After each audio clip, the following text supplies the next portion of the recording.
warahmatullahi wabarakatuh, teman-teman semuanya. Semoga dalam keadaan sehat walafiat ya. Kali ini kita dalam mata kuliah micro teaching akan membahas mengenai media audio visual. Kita harus tahu dulu apa sih yang dimaksud dengan media audio visual dan kenapa sih harus menggunakan media ya dalam pembelajaran. Ya, salah satu tujuan penggunaan media ya agar lebih menarik gitu ya, lebih menarik minat anak, lebih menarik minat peserta didik kita untuk melakukan sebuah pembelajaran. Pengertian dari media pembelajaran yaitu kombinasi dari media audio dan media audio visual gitu ya, atau media pandang dengar, dan diantaranya adalah film, televisi, video, slide gitu ya, atau yang biasa kita gunakan sekarang yaitu gadget ya. Melalui gadget kita bisa mendapatkan apapun yang kita butuhkan, mendapatkan informasi apapun. Mengenal manfaat apa saja sih yang ada dalam media audiovisual. Yang pertama, membantu memberikan konsep pertama atau kesan yang benar. Yang kedua itu ada mendorong minat gitu ya, mendorong minat. Kemudian yang ketiga, meningkatkan pengertian yang lebih baik gitu ya. Jadi dengan adanya media audiovisual kita tuh ada gambarannya, ada suaranya gitu ya, sehingga pemahamannya itu bisa lebih jelas gitu. Kemudian melengkapi sumber belajar yang lain. Jadi media pembelajaran itu sebagai pelengkap lah ya gitu ya. Biasanya hanya buku, hanya bentuk gambar, di sini kita bisa melihat video gitu. Kemudian menambah variasi metode pembelajaran gitu. Menghemat waktu tentunya ya. Kalau misalnya kita akan memperkenalkan gajah, kita tidak perlu membawa gajahnya ke kelas, tapi kita hanya perlu memperlihatkan gambar gajah atau gambaran film gitu ya mengenai gajah gitu. Kemudian meningkatkan keingintahuan intelektual gitu ya. Jadi menambah pengetahuan tentunya gitu ya. Kemudian cenderung mengurangi ucapan dan pengulangan kata yang tidak perlu. Jadi kalau kita hanya audio saja terus ngulang-ngulang gitu ya, jadi ujung-ujungnya curhat gitu ya. Dalam pengajaran tuh kebanyakan seperti itu, tapi kalau menggunakan media itu kita bisa langsung fokus ke titik apa yang ingin kita bahas gitu ya. Kemudian membuat ingatan terhadap pembelajaran itu lebih lama, jadi meningkatkan daya konsentrasi ya. Selanjutnya dapat memberikan konsep baru dari sesuatu di luar pengalaman biasa gitu ya.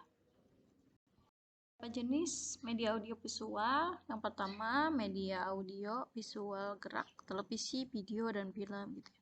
Kemudian ada media audio visual diam seperti film bingkai suara, film rangkai suara gitu. Atau ini seperti saya ini. Ini kan media audio visual namun diam gitu ya. Hanya bentuk tulisan, tidak ada gambar, tidak ada wajah saya gitu ya. Nah, ini yang dimaksud dengan media audio visual diam. Karakteristik ya. Karakteristik yang pertama itu linear. Linear itu sejalur gitu ya. Jadi karakteristik media pembelajaran itu ya sesuai dengan tujuan kita. Kemudian menyajikan visual yang dinamis gitu. Digunakan dengan cara yang telah ditetapkan sebelumnya oleh perancang atau pembuatnya. Jadi fokus gitu ya, media audiovisual itu tidak bisa digunakan untuk hal-hal lain, hanya satu pembahasan misalnya seperti itu. Kemudian merupakan representasi fisik dari gagasan real atau gagasan abstrak gitu. Kemudian karakteristik yang terakhir yaitu berorientasi pada guru dengan tingkat pelibatan interaktif murid yang rendah. Jadi pelibatan murid antara guru dengan murid itu cukup rendah ya, karena ada media audiovisual gitu. Jadi anak tuh lebih fokus ke medianya. Sini ada beberapa kelebihan dan kekurangan dari media audiovisual. Yang pertama kelebihannya nih gitu ya, memperjelas penyajian pesan agar tidak terlalu bersifat verbalistis dalam bentuk kata-kata tertulis atau lisan berlaka. Jadi tidak hanya tulisan gitu ya. Kalau misalnya kita PowerPoint gitu ya, hanya bentuknya tulisan saja. Terkadang tidak kita pahami atau kita malas membaca gitu. Sehingga lebih suka mendengarkan gitu ya, seperti itu.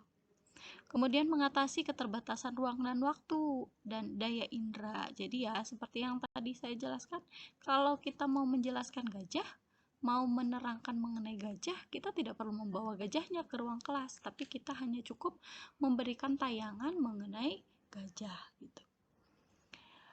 Kemudian media audiovisual tidak dapat digunakan di mana saja dan kapan saja karena media audiovisual cenderung tetap di tempat. Ya, perlunya kita tuh televisi atau penggunaan proyektor gitu ya dalam penggunaan media pembelajaran sebagai media audiovisual sebagai media pembelajaran gitu. Kemudian biayanya relatif mahal ya tentu gitu ya. Tapi saat ini cenderung di sekolah-sekolah itu teknologinya tuh semakin tinggi ya. Jadi penggunaan audiovisual itu sudah cenderung biasa gitu ya. Bukan hal yang wah lagi gitu, barang wah karena sudah biasa gitu digunakan. Kemudian jika guru tidak mampu berpartisipasi aktif, maka siswa akan cenderung menikmati visualisasi dan suaranya saja. Ya, kalau misalnya guru hanya diam gitu ya, tidak ikut interaktif, maka yang murid akan asik penonton gitu. Seperti itu. Nah, itu adalah kekurangan dari media audiovisual. Teman-teman, mungkin itu saja yang saya sampaikan mengenai pembahasan media audiovisual dalam mata kuliah micro teaching. Semoga apa yang saya sampaikan ini bisa bermanfaat untuk semuanya. Kita akhiri. Wassalamualaikum warahmatullahi wabarakatuh.